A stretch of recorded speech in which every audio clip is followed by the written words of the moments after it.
The executive budget, as you know, provides a more candid look at where the city stands financially than the preliminary budget did, incorporating several large expenses that were previously unaccounted for, including $16 billion for collective bargaining increases and the cost of providing shelter to asylum seekers without adequate reimbursement from the federal government through FY25. On the positive side, the budget now recognizes some of the increased revenues my office had earlier projected. The result of these adjustments is that OMB's stated out-year budget gaps increased to $7 billion by FY27. We project those gaps will be higher still, over $10 billion by 2027, when other risks under budgeting and the drop-off of federal stimulus funds are accounted for. While these fiscal challenges are meaningful and significant, New York City is on more solid economic footing than you might expect from listening to the news. Year-to-date revenues through April are 5.8% above last year. We project that tax revenues will dip slightly in FY24 before regaining growth in each successive year of the plan. We do need a serious long-term savings program to address large out-year budget gaps, and I'll have more to say on that in a moment, but we do not need to cut essential services like supportive housing, CUNY, public libraries, or meals for homebound seniors. At the same time, strengthening New York City's economic position in the years ahead will require new investments in childcare, affordable housing, mental health care, workforce development, climate readiness. These critical investments will require new revenues, which I believe should be raised from the wealthiest New Yorkers so we can confront challenges of affordability, grow the economy, and share its benefits more widely. I'll come back to that at the end. But I'll start by reviewing the city's economic forecast and financial plan. The local economy continues to recover. New York City is now at 99.7% of pre-pandemic job levels. Healthcare, technology, and business sectors are above pre-pandemic levels, while hospitality, construction, retail, and entertainment remain lower, with room for growth. Our projections assume that the economy will slow down but avoid recession. We project modest growth over the planned period, but remain mindful of potential risks from federal debt ceiling negotiations, banking sector turmoil, and the Federal Reserve's interest rate hikes. Locally, commercial real estate remains a key concern as hybrid work settles into a new normal, with commercial vacancy rates about double before the pandemic. Although the executive budget addresses several major items that were outstanding in the preliminary budget, many risks and underfunded expenditures remain, including overtime costs and MTA contributions. Some are rising. Special ed pre-K, universal 3K, and community schools face gaps when federal COVID-19 funds expire. Special education Carter cases, pupil transportation, and charter schools are chronically under-budgeted. The cost of providing shelter to asylum seekers is the largest unknown in the budget planning process. Costs will be high, but impossible to predict with precision, with so many unanswered questions, and the federal government so far failing utterly to provide necessary support.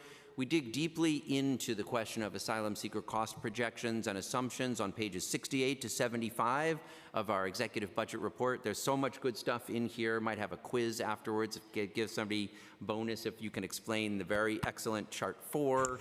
You'll like the headcount chart, chart 8. And Krista and Francesco are here to explain any questions you might have about it.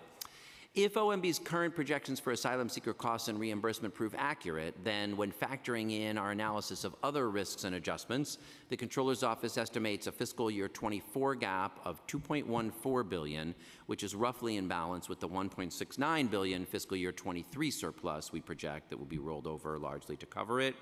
Projected out-year gaps, though, grow each year to we project $10.38 billion, or 9.6% of the budget, by fiscal year 27.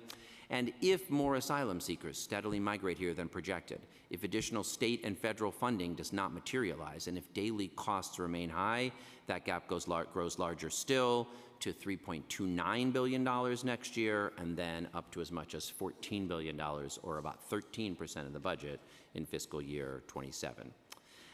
As many new arrivals fast approach the one-year deadline to submit asylum applications, the city, as Councilmember Hanif said toward the end of the time with the budget director, must do more to assist them to submit their applications for asylum and then 6 months later for work authorization. So far, over 99% of asylum seeker spending, which my office did the most detailed report on back in March, and we've actually updated the chart of contracts on our website today. So 99% of that spending, more even, has been for emergency shelter, far less than 1% on legal and support services. This is short-sighted.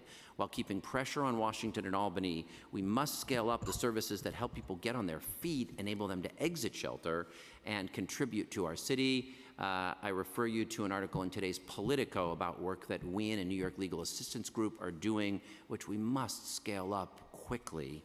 The council should add at least $70 million to the budget and insist that the administration stand up a comprehensive program for outreach, pro se clinics, and direct legal representation immediately. This will save hundreds of millions of dollars in downstream shelter costs. Despite the uncertainties ahead, the mayor's proposal to cut critical services are a strategic misstep. At a time when 1 in 5 people who need supportive housing, only 1 in 5 can get it, the executive budget cut supportive housing rental assistance by $5.2 million in '24 and $8.2 million in FY25.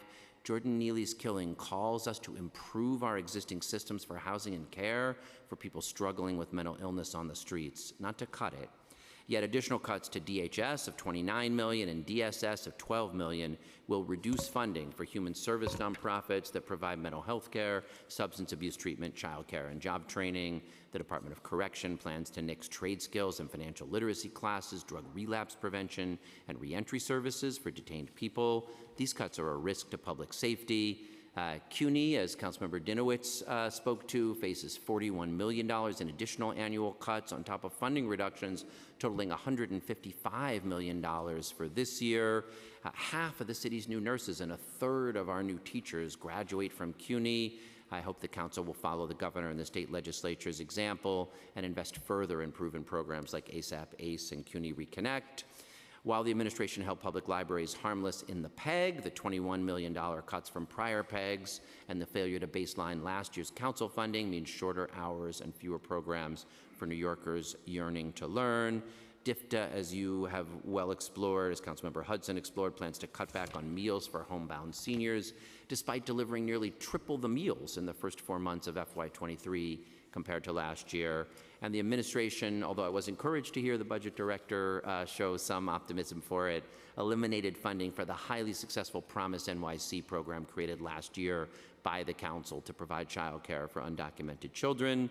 That program should be continued at the full year cost of $20 million. The modest sums that would be saved by these cuts pale in comparison to the damage they would do. We do need more strategic and longer-term savings to address those out-year budget gaps. The administration gave agencies just 10 days to submit PEGs during the April plan. This last-minute call for savings made the program to eliminate the gap too blunt, too short-term. OMB pulled down vacant staffing lines without regard for whether they were essential positions like cybersecurity specialists or social service claims processors. This blunt approach has limitations. The administration already rightly had to reverse 339 cut positions from the Department of Social Services in the January plan. But staffing declines continue, as you can see in Chart 8 of our report, despite the step toward more hiring halls. What we need, given the fact that next year's budget is near balance and the challenge we face is in the out years, is a more strategic long-term savings exercise that encourages wise budgetary planning. In assigning agencies savings targets that build across the years of the financial plan would allow more strategic approach to attrition, to identify positions that could be taken down or repositioned by commissioners. Another way to achieve savings strategically is to hold agencies accountable for claims settled against them, which totaled $1.5 billion in FY22. Since settlements are currently paid out of the general fund, agencies have no budgetary incentive to reduce them. If agencies were held fiscally responsible for projected settlements costs, each agency would be incentivized to root out the costs of claims against them. In February, our office published a report on motor vehicle crash claims, which cost the city more than $600 million over the past decade, $130 million in FY22 alone, and we made recommendations for how we could significantly reduce those claims going forward. Other savings opportunities include utilizing technology, leveraging the city's purchasing power, and identifying Federal Inflation Reduction Act funds for sustainability investments.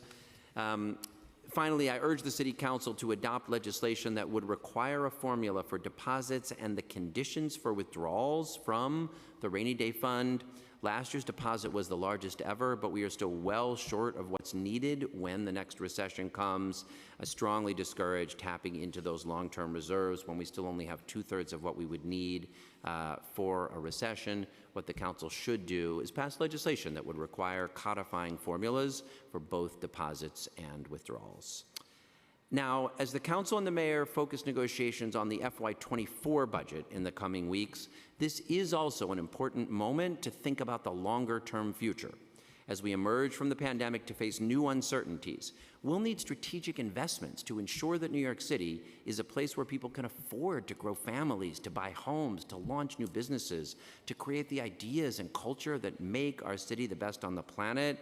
That was the recommendation, you may remember, of the new New York panel convened by the governor and mayor and chaired by former deputy mayors Dr. Ruff and Beery. They argued that to fulfill the promise of 3K for all kids, we've got to make sure that every child has a seat available in their neighborhood, to conduct outreach to fill every seat, to pay providers on time, and to pay childcare workers a living wage. As New York's families face a housing affordability crisis that severely drags our economy, it's not only Albany that we need to see act, though surely they need an ambitious plan to combat exclusionary zoning, increase housing supply, protect tenants with good cause protections, and create a large-scale housing access voucher program. But New York City will need in the coming years to act much more ambitiously as well. We urgently need a new program to create permanently affordable multifamily cooperative homeownership for low-income, working-class, and middle-income families. That was essential to building New York City's middle class through the Mitchell-Lama program in the 60s, and it is no less critical today. The crises of mental health and homelessness revealed painfully in the killing of Jordan Neely require that we invest significantly more in systems of care and support, drop-in and respite centers, mental health screening in our schools as proposed by the public advocate, in supportive housing and new housing first programs that have proven effective elsewhere. And building New York City's thriving and inclusive future will also take long-term investments in workforce and economic development, transportation in the public realm, and of course, sustainability and climate resilience. How will we afford these much-needed new investments?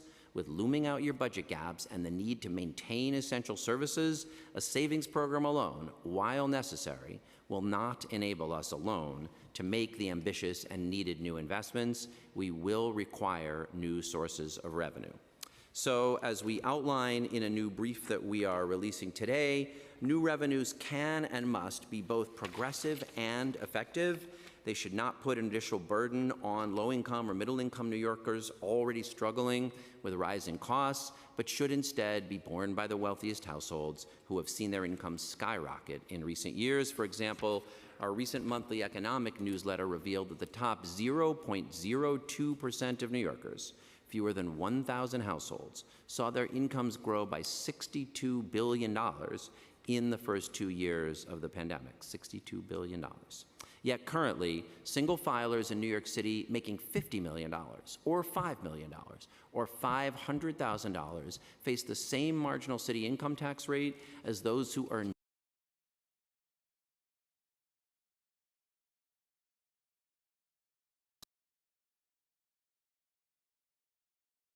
the higher tax rate on households who earn over $500,000 per year. The city could see nearly $1 billion in additional revenue. Another $400 million could come from fairer taxation of high-value properties through a luxury pied-à-terre surcharge, partial repeal of the tax abatement on luxury co-ops and condos, and of course, the elimination of the Madison Square Garden tax exemption. Yes, permission from Albany would be required for any of those, and that is not coming this session. But that's okay, because next year's city budget is close to balanced, as I outlined above. The investments we need are for the longer term, but we need to start that conversation now, and that's why we've released our Raising Revenues brief alongside today's budget report. With wise investments in our infrastructure, core services, and public goods, the City of New York can ensure that people can afford to raise their families, buy a home, start a business, and build communities here for generations to come. Thank you very much. Thank you, Comptroller.